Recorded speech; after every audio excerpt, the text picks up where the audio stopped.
Right. Okay, so fools, I'm back for Grind 35, struggling for a topic today. I don't know what to talk about, but I know I need to record, and I do have some work to do. I need to go find me some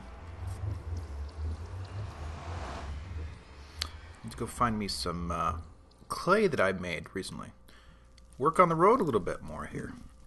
This one doesn't seem to have become an official project. It's more or less a grindy kind of thing to do, so I'm grinding on it. Okay.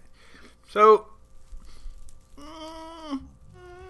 I sort of covered this maybe in the goals episode not too long ago, where I feel like I really need to get back into the swing of writing my novel. And the problem is, I think about it frequently, but not, I don't know, can you say frequently and then not often in the same phrase and it makes sense? Because that's sort of what's going on. Which one is this? Oh, good. Okay, a junk pick. I was a little worried about that for a second there. I don't know. It's when I started 2000. Well, there was 2008 NaNoWriMo, the National Novel Writers Month, where you have this goal of writing 50,000 words over the course of November. And I did that for a couple of years, and it worked out both times. And for the 2008 one, I had... Hello? I had done pretty... I'd come up with a story I really wanted to actually take further. So, starting January, I spent December planning. And then with January 1st, 2009, I started writing this thing I call With Earth in Mind. And my goal then instead was 25,000 words per month, so not quite as strict as the other. But I would finish that by somewhere, I think, jeez, I can't remember. See, it has been a while, obviously. The years have gone by. But I'd finish it maybe 2/3 of the way through the month, and the last third would be used on reviewing and editing what I'd just written, so at least didn't have huge typos and stuff like that.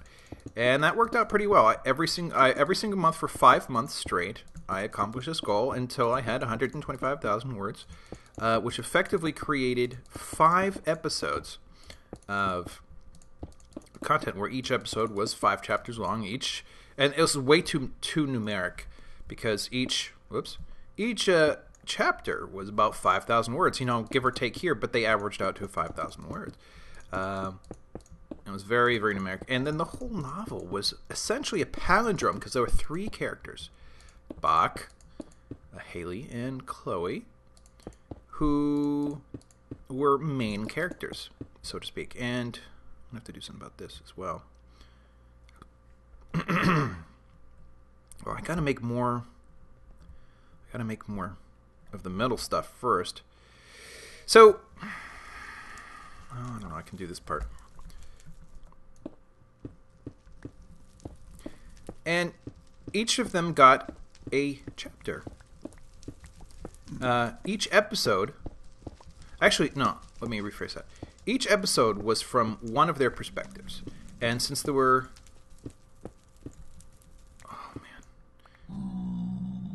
Yeah, each book was 5 episodes. Each episode was 5 chapters. So a book being 5 episodes, an episode would have 5 chapters from any one of their perspectives. Hello, phone. And all of the chapters now. See, I'm sorry, I have to sit here and think about all this. Oh man. So, yeah. And so the first in a book,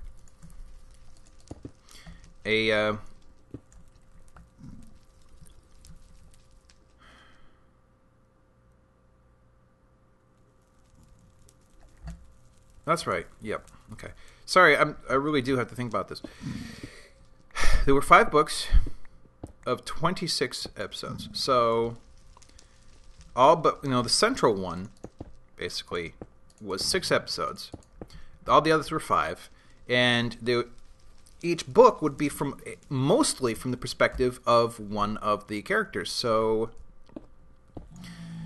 3 of the episodes would be from one character, and then one each of the 2 remaining would be from one of the other 2. So each book was primarily from the perspective of such and such a character.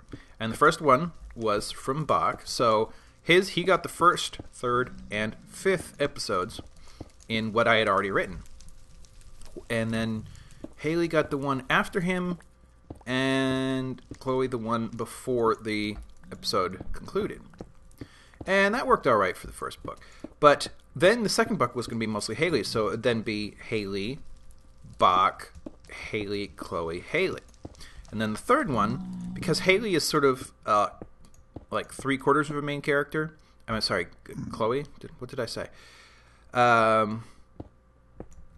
Instead of her getting the majority of the central book, each one of them had 2 episodes each. So it was then Chloe, Haley, Bach. The only time one character abuts him or herself in the entire series. And then it starts to reverse from there. So then Haley, Chloe.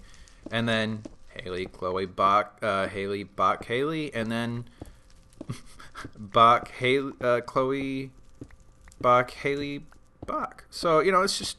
It was basically the episode sequence itself was a palindrome, and I thought, oh, this is a really, really nifty idea. This is very subtly clever. And then I got into writing the second book, and it was time to write from Haley's perspective, and yet the story had left off in a place where that was hard to make sense of, and I struggled for a while, and I didn't finish.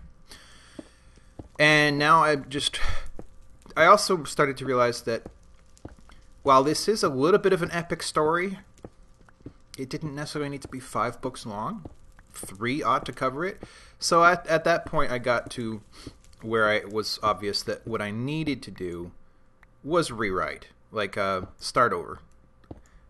Maybe commandeer some stuff that I had done, but not... See, I'm not actually sure. Whoa, don't do that, please. I'm not sure about these downward-facing edges. I might go the opposite way. Regardless.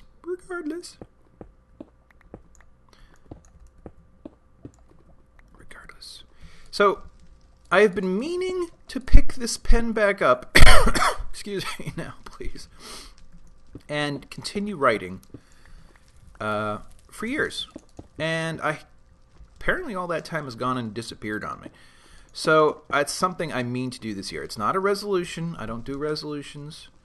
But it is definitely a goal, and it deserves to be done. It's not actually a bad story at all. It's just it needs to find a rhythm, that works. So what do you think? Should I go this way, or I'm tempted to go further out? The one thing I have to worry about is ghasts and their effect on rail. I mean, I might end up having to make this a tube anyways, because even if you're out on a rail and the ghast can't hit you... Wait a minute. Okay, that's fine. Even if it can't hit you, that's not the same thing as it's not being able to blow up the rail behind you where you were at the time it fired. Anyways... So, yeah, I don't need to have the same rhythm. I've actually been tempted. I have not pursued the idea entirely, or very, very much in my brain, but I had thought that it might be interesting to take the entire series from the perspective of the sort of least consequential... Well, consequential is the wrong word. From Chloe's perspective, as she was sort of the minor of the main characters, that the whole thing is told from her perspective. And I apologize, this is me thinking out loud here. Okay, so I officially need some green stuff. So, but that way we could sort of experience two Ooh, I gotta do all this too. Haley and Bach are extremely consequential characters. And it would be interesting to see their evolutions from the outside rather than the in, because... And see, I don't want to give too much away. But it... Oh, wait. This one is centralized, so I can't... I have to do it on either side.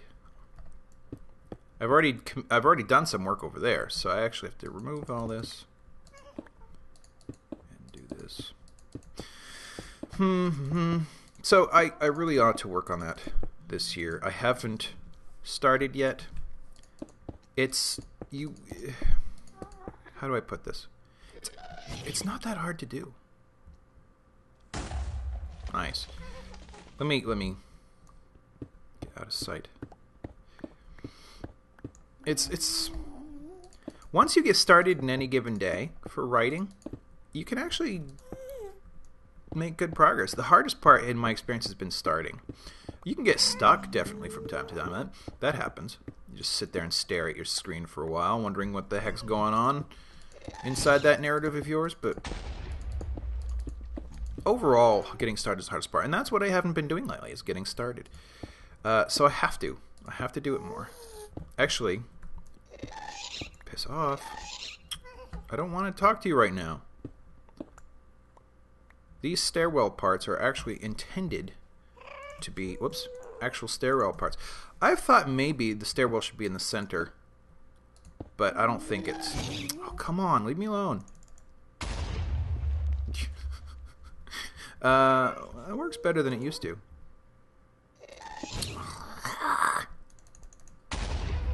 Leave me alone. I do not want this. So, I don't know what I've told you about it before, but it's just a near future sci-fi. So about, 20, 30 years from now, where people who are probably born in the aughts, like the 2000s, before, pre-2010s, but in the 2000s, I don't suppose I have my good pick on me. No. Were, born in that point. Now they're young adults. Well, not young adults. They're modestly not old adults who are starting to get to that point in their lives where they have their own political consequence and stuff like that. Can we not? God, leave me alone.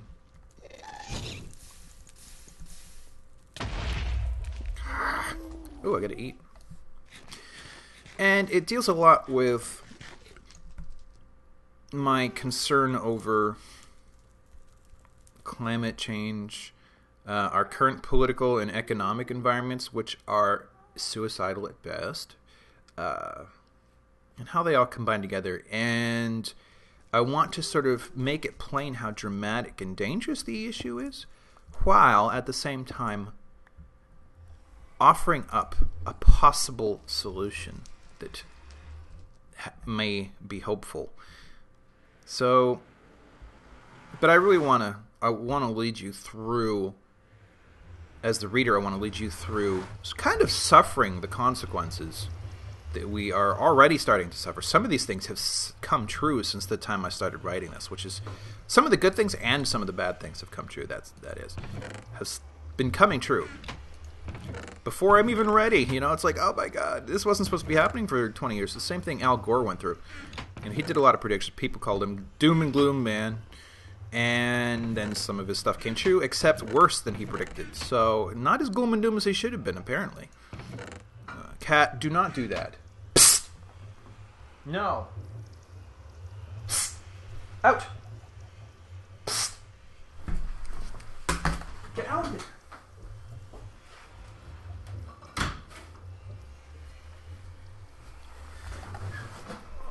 Sorry about that. Cat has developed the really horrifyingly annoying... There we go. That's what I was hoping for. Habit of pushing his little metal dish around. And it is so noisy and so horrifyingly bad. And I'm not going to have nearly as many of these as I thought. Oh, maybe I will. Now he's eating. Maybe you can hear that. Look at this. I have so much lime dye now. This was expensive to produce, but I think I have enough for a while. Okay. Excuse me. All right, let's get back out of here. Fortune 3. Let's not lose that, please. I saw some quartz that I want. Oh, yeah. So I really want to lead the reader through the consequence so they can potentially appreciate what we're going to be put through soon. But then, like I said, it's not all gloom and doom. There is a possible solution. And I'm actually holding out hope for it. So that's one of the reasons is I myself, this is one of the reasons why I'm doing this. I don't have the... Oh, is that all? I don't personally have the... Get out of the way. Capacity to produce any of the solutions that I envision. I'm not an engineer. I'm not a geoengineer. I'm not even a very good scientist. But there are people out there who are. And more importantly, there are youngsters out there who could be. And we're going to need them to do this thing. And if I can inspire them to be interested in this and pursue these ideas, then it doesn't matter if I'm not talented enough to do it myself. As long as it gets done, that's the important part. So, and that goes back to, my appreciation for sci-fi I went into some time ago. How it's largely, and it's good sci-fi. Well, there are two types, but the dark stuff explores the consequences of things we're doing today, like you had all the giant ant movies and stuff from nuclear power, problems. That was a common theme. So they're exploring the dark potentiality of technology and whatever. And then good sci-fi would then include, the hopeful, optimistic, wow, we have such ideas and we want to express them. It's just they're beyond our ability. Like the original Star Trek, which ended up inspiring an entire generation of people who became engineers and scientists and stuff. They did get out of the way. They did research on this sometime back and discovered that like 80-something% of all the people at NASA and these other high-tech institutions credited the series for making them, as a kid, want to participate in this kind of stuff. And that, I think, is really hugely, amazingly important. And I want to... it's too late for me, but maybe I can, through writing, get someone else to do it. And that would be awesome. So... that would be it. That would be it. I'm not sure if there's any more anything further on that topic to say. Let's see. But I got to do it. I got to start taking notes again and keeping the ideas rotating in my head. Yeah, see over here, I'm doing it this way instead. I think I prefer it this way, which means I'll have to go back and yank it out from a few other places. Oh, you know what I forgot to do? There are, well, actually here, and here, and here. I meant to do those things. Like so. And such as. And stuff. Right, so. I don't know. What do you think of what I just said? I really need to work on it. So, yeah, enjoy yourself. Have a good weekend. Please come again, or else. And be good, damn it.